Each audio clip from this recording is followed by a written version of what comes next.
Livro Paixão pelas Almas, de Oswald Smith, capítulo 1. O derramamento do Espírito. Aconteceu em 1904.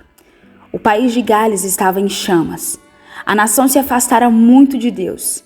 As condições espirituais eram realmente ruins. A frequência às igrejas atingira um nível baixíssimo, e o pecado se alastrava por todos os lados. De súbito, como um furacão inesperado, o Espírito de Deus soprou vigorosamente sobre a terra. As igrejas tornaram-se apinhadas, cheias de novo, de tal modo que as multidões ficavam impossibilitadas de entrar. As reuniões começavam às 10 horas da manhã e seguiam até a meia-noite. 3 cultos completos eram realizados todos os dias. Evan Roberts foi um instrumento humano usado, mas havia pouquíssima pregação. Os cânticos, os testemunhos e a oração eram as características preeminentes naquele ambiente. Não havia hinários. Os hinos haviam sido desaprendidos na infância. Tampouco havia corais, pois todos participavam dos cânticos. Nem havia coletas, avisos, anúncios e nenhum tipo de propaganda. Nunca antes acontecera algo semelhante no país de Gales, com resultados tão extensos e duradouros. Os incrédulos se convertiam, os beberrões, os gatunos, os jogadores profissionais eram salvos, e milhares voltavam a ser cidadãos respeitáveis. Confissões de pecados horrendos se faziam ouvir por toda parte. Dívidas antigas eram saudadas, e em 5 semanas, 20.000 pessoas se uniram às igrejas. No ano de 1835, Tito Cowan desembarcou num certo ponto do cinturão nas praias da ilha do Havaí. Em sua primeira viagem evangelística, multidões se juntaram a fim de ouvi-lo. Apertavam-no de tal maneira que quase não lhe sobrava tempo para comer. Em certa ocasião, pregou 3 vezes e antes de ter a oportunidade de tomar a sua primeira refeição matinal. Ele sentia que Deus estava operando extraordinariamente.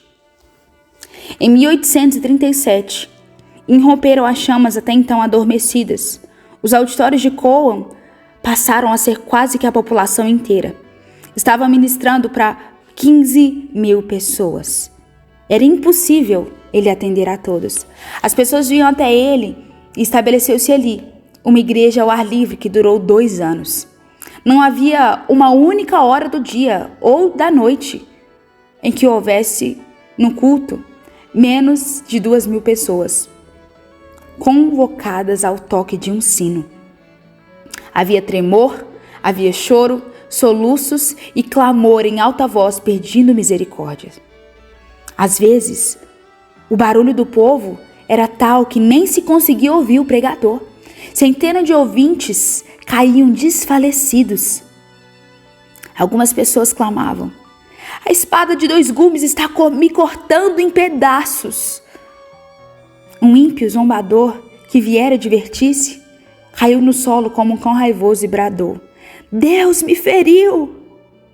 E numa outra oportunidade, em que Coe pregava ao ar livre para 2.000 pessoas, o homem clamou: "Que devo fazer para me salvar?" E orou a exemplo do publicano. Enquanto a consagração inteira se pôs a implorar por misericórdia. Durante meia hora, o Sr. Cowan não pôde continuar o seu sermão, mas teve de ficar calado observando a operação de Deus.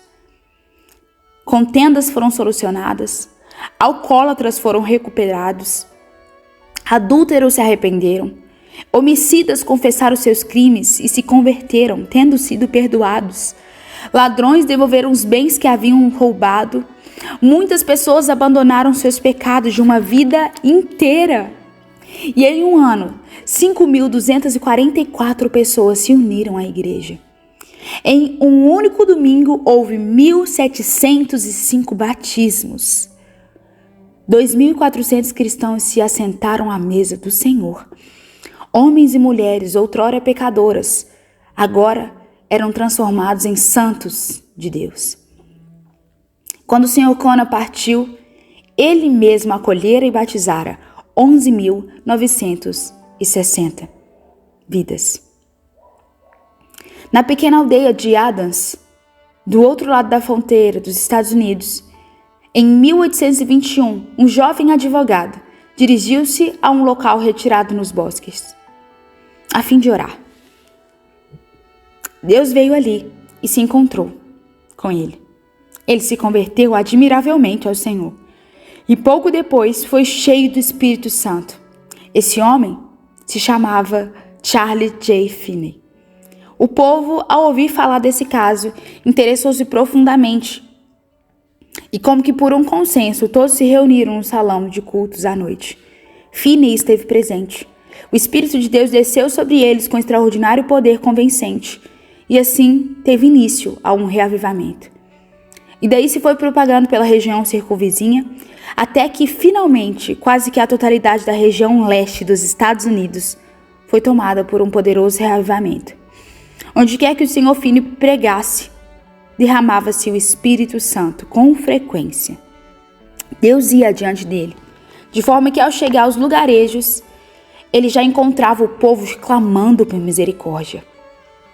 Algumas vezes a convicção do pecado era tão grande, causando lamentos tão horríveis de angústia, que Finney tinha que interromper o seu sermão por alguns momentos, até que o barulho diminuísse. Ministros, ora, veja só, ministros e membros de igreja se convertiam. Os pecadores eram ganhos para Cristo aos milhares, e durante anos a poderosa obra da graça teve prosseguimento. Ninguém jamais tinha visto algo parecido em toda a sua vida. Propositadamente, eu quis trazer à memória do leitor, a você, esses 3 acontecimentos históricos sobre o derramamento do Espírito. Centenas de outras ocorrências poderiam ter citadas. Essas, todavia, bastam como exemplo do que eu quero dizer. É justamente disso que nós precisamos hoje em dia, mais do que qualquer outra coisa. Eu lembro-me de que derramamentos semelhantes aconteceram na China, na Índia, na Coreia, na África, na Inglaterra, no país de Gales, nos Estados Unidos, nas ilhas do Pacífico e em muitos outros lugares no mundo inteiro. E no Canadá, a nossa pátria tão querida. Em toda a nossa história, nunca experimentamos um reavivamento nacional.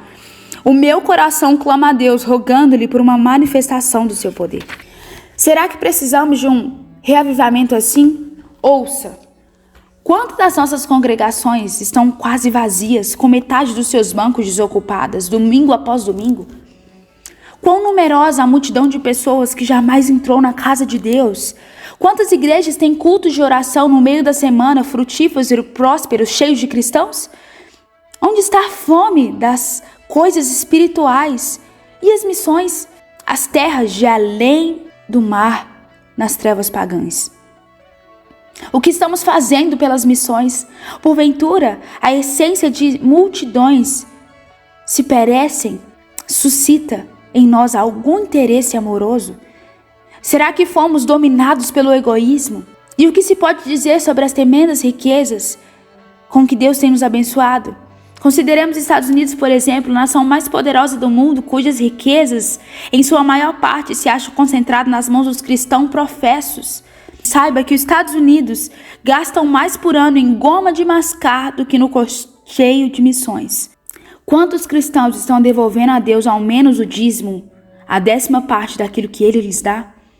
Agora pensemos em nossas universidades e seminários, tanto em nossos países como nos campos missionários, onde se encaixa a alta crítica ou o modernismo teológico.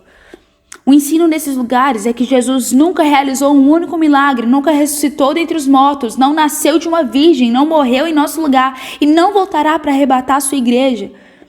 Quantos cristãos professos estão vivendo a vida de Cristo diante de Deus? Quão parecidos com o mundo os cristãos estão se tornando? Quão pouca oposição sofre o crente? Onde estão as perseguições lançadas contra a igreja primitiva? Como é fácil ser cristão hoje. E que diremos do ministério evangélico? Os ministros procuram persuadir, converter e salvar por intermédio de sua mensagem. Quantas almas são conquistadas pela pregação da palavra? Ah, meu amigo, estamos sobrecarregados com incontáveis atividades eclesiásticas, enquanto o verdadeiro trabalho da igreja, que é evangelizar o mundo e ganhar os perdidos para Cristo, está inteiramente negligenciado. Onde está a convicção de pecado que antes percebíamos? Perdeu-se no passado? Consideremos uma das reuniões dirigidas por Charles Finney. Se nós pudéssemos repeti-las em nossos dias. Ele nos relata sobre certa ocasião em que dirigiu uma reunião na Antuérpia, quando um senhor idoso o convidou para pregar numa escolinha da vizinhança. Quando Finney chegou, o salão estava tão repleto que ele quase não pôde encontrar um lugar para ficar de pé ao lado da porta. Finney falou por pouco tempo. Começou impressionando os ouvintes com o fato de que fazia parte de uma comunidade ímpia, pois não havia cultos evangélicos naquele bairro. De pronto, os ouvintes foram atingidos pela convicção do pecado. O Espírito de Deus caiu como um raio sobre eles. Um por um, todos se prostraram de joelhos ou caíram no chão, clamando por misericórdia. Em 2 minutos, todos estavam prostrados em terra e clamando. Finney teve de parar de pregar, porque era impossível fazer-se ouvir. Afinal, conseguiu atrair a atenção do senhor idoso que se assentara no meio do salão e olhava ao redor na mais completa perplexidade. Finney gritou com toda a força dos seus pulmões para que o homem o ouvisse e pediu-lhe que começasse a orar. A seguir, achegando-se a uma pessoa de cada vez, levou todas a Jesus. Aquele irmão idoso ficara mais tarde encarregado das reuniões ali, e Finney partiria para outro lugar. Aquela reunião prosseguiu a noite inteira. Tão profunda era a convicção do pecado, os resultados eram permanentes. Um dos jovens convertidos ali se tornou um ministro do evangelho de extraordinário êxito. Sim, é verdade que os homens se têm esquecido de Deus. O pecado aumenta em todas as partes do mundo. O pregador já não consegue mais chamar a atenção do povo. Nada existe além do derramamento do Espírito de Deus que seja capaz de resolver esse problema. Reavivamentos assim têm transformado centenas e centenas de comunidades e também pode transformar a sua. Então, como podemos provocar o derramamento abundante do Espírito Santo? Talvez hoje você responda: pela oração. É verdade, você acertou. Mas é preciso incluir algo antes da oração. Temos de resolver antes de mais nada o problema do pecado. A menos que a nossa vida seja reta aos olhos de Deus, a menos que o pecado seja abandonado, podemos orar até o dia do juízo. Todavia, o reavivamento espiritual não acontecerá. Mas se as suas maldades separam vocês de Deus, os seus pecados esconderam vocês o rosto dele, e por isso ele não os ouvirá. Isaías 59:2. Provavelmente o nosso melhor guia nesse ponto seja a profecia de Joel. Vamos examiná-la. Trata-se de um chamado ao arrependimento. Deus deseja ardentemente abençoar o seu povo, mas o pecado é um obstáculo diante da bênção de Deus.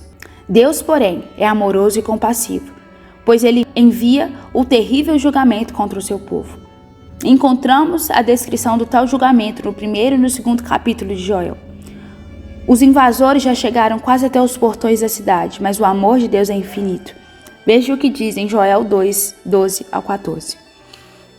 Voltem-se para mim de todo o coração, com jejum, lamento e pranto. Rasguem o seu coração e não as suas vestes. Voltem-se para o Senhor, o seu Deus. Ele é misericordioso e compassível, muito paciente e cheio de amor. Arrependam-se, e ele não envia desgraça. Então, talvez ele volte para trás e se arrependa. Muito bem, meu prezado amigo. Não sei qual é o seu pecado. Só você e Deus o conhecem bem, mas eu quero que você pense nisso. Seria melhor que você interrompesse a sua oração e se levantasse, que você não mais continuasse ajoelhado e se prontificasse a resolver o seu problema, arrependendo-se do seu pecado. Se eu acalentasse o pecado do meu coração, o Senhor não me ouviria. Salmo 66:18. Permita que Deus prescrute o seu coração e lhe revele todo o empecilho. O pecado tem que ser confessado e abandonado. É possível que você tenha que abandonar algum ídolo querido. É possível que você tenha que fazer alguma restituição. Talvez você esteja retendo aquilo que pertence a Deus, roubando o Senhor nos dízimos. Esse problema é inteiramente seu e não meu. Trate-se de uma questão entre você e Deus. Observe agora o versículo 15 e 17 do 2º capítulo de Joel. O profeta conclama o povo para uma reunião de oração. O pecado fora confessado e abandonado. Agora o povo poderia orar. Cabia ao povo implorar a Deus no próprio nome de Deus, a fim de que as nações não viessem a indagar: onde está o Deus deles? Agora o povo mostra-se sincero e a sua oração havia de prevalecer. Escute bem. Joel 2, 15 e 17. Toquem a trombeta em Sião, declarem jejum santo, convoquem uma assembleia sagrada, reúnam o povo, consagre a assembleia, ajunte os anciãos, reúnam as crianças, mesmo os que mamam no peito, até os recém-casados devem deixar os seus aposentos. Que os sacerdotes que ministram perante o povo chorem no pórtico do templo e do altar orando: poupa o teu povo, Senhor. Não faça da sua herança objeto de zombaria e de chacota entre as nações. Porque se haveria de dizer entre os povos: onde está o Deus deles? Ah, meu irmão, você está orando? Você implora a Deus em favor da sua cidade? Você procura noite e dia clamando pelo derramamento do Espírito? Porque esta de fato é a hora de orar. Somos informados a respeito de uma época do trabalho de Finney em que o reavivamento esfriou. Então ele fez um pacto com os jovens, a fim de que orassem ao alvorecer, ao meio-dia e ao crepúsculo, em seus aposentos durante uma semana. O Espírito começou a ser derramado novamente, e antes do fim daquela semana, as concentrações aumentaram. É claro que a nossa oração deve ser confiante, deve ser a oração que aguarda a resposta. Se Deus despertar corações para que orem em favor de um reavivamento, é sinal certo de que o Senhor quer derramar o seu Espírito. Deus é sempre fiel à sua palavra. Farei descer chuva e haverá chuvas de bênçãos. Ezequiel 37, 26. As suas promessas nunca falham. Nós temos fé? Esperamos um derramamento espiritual e um despertamento espiritual? Observe agora a proposta imediata no verso 18. Então, o Senhor mostrou zelo por sua terra, teve piedade do seu povo. A resposta não demora a ser dada, desde que as condições tenham sido satisfeitas. Assim que as coisas acontecem, a dificuldade não está no lado de Deus. Está aqui mesmo, conosco. Deus está mais do que disposto a socorrer-nos e Ele nos espera. Vamos deixá-lo esperar por muito tempo?